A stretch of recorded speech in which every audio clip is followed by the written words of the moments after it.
안녕하세요. 스미다입니다. 오늘은 인공지능, 머신러닝, 딥러닝에 대해서 알아보겠습니다. 인공지능 기술의 시초는 1950년 앨런 튜링이 발표한 컴퓨팅 머신과 지능 논문에서 생각하는 머신을 문제로 제기가 되었고요. 튜링은 이미테이션 게임으로 기계의 인간 인지 모사 능력을 테스트했습니다. 앨런 튜링의 일생을 그린 이미테이션 게임이라는 영화도 있고요.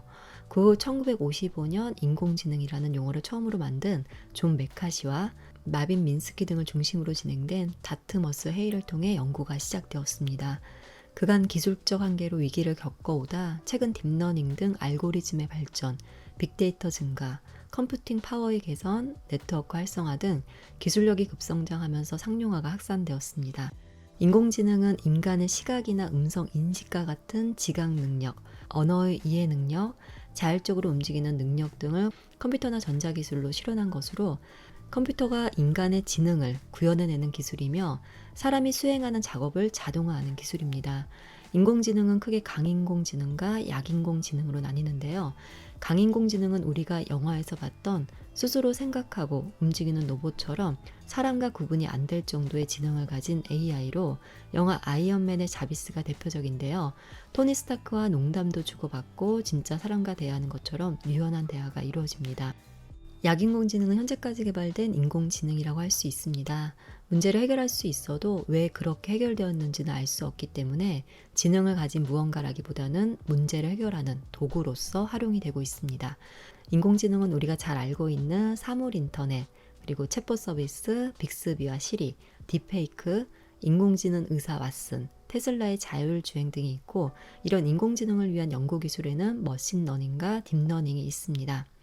머신러닝은 인공지능의 연구 분야 중 하나로 사람이 학습하는 것처럼 컴퓨터를 학습시키는 것인데요.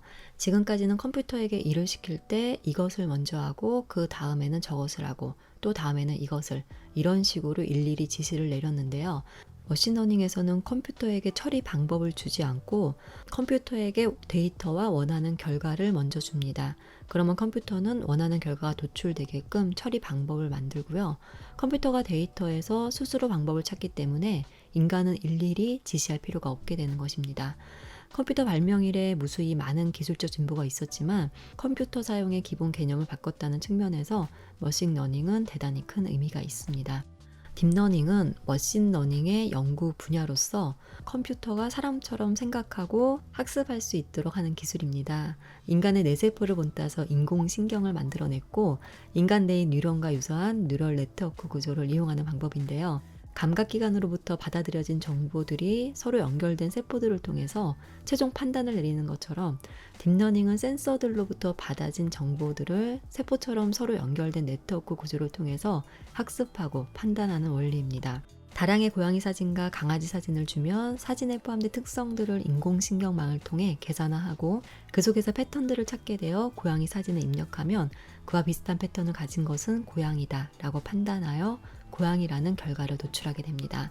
머신러닝 안에 딥러닝이 포함되어 있는 개념이지만 머신러닝과 딥러닝의 차이점을 알아보자면 기존 머신러닝의 경우는 데이터의 특징을 사람이 먼저 입력을 해줘야 하지만 딥러닝의 경우는 특징을 선정하는 것까지 인공신경망을 통해 스스로 학습하기 때문에 개발자가 데이터의 특징을 따로 지정해 줄 필요가 없는 것입니다. 그렇기 때문에 딥러닝의 경우 학습을 위해서는 머신러닝보다 더 많은 데이터와 고사양의 컴퓨터 하드웨어가 필요하고 데이터가 많을수록 컴퓨터 사양이 높을수록 시간이 많을수록 정확도가 올라갑니다.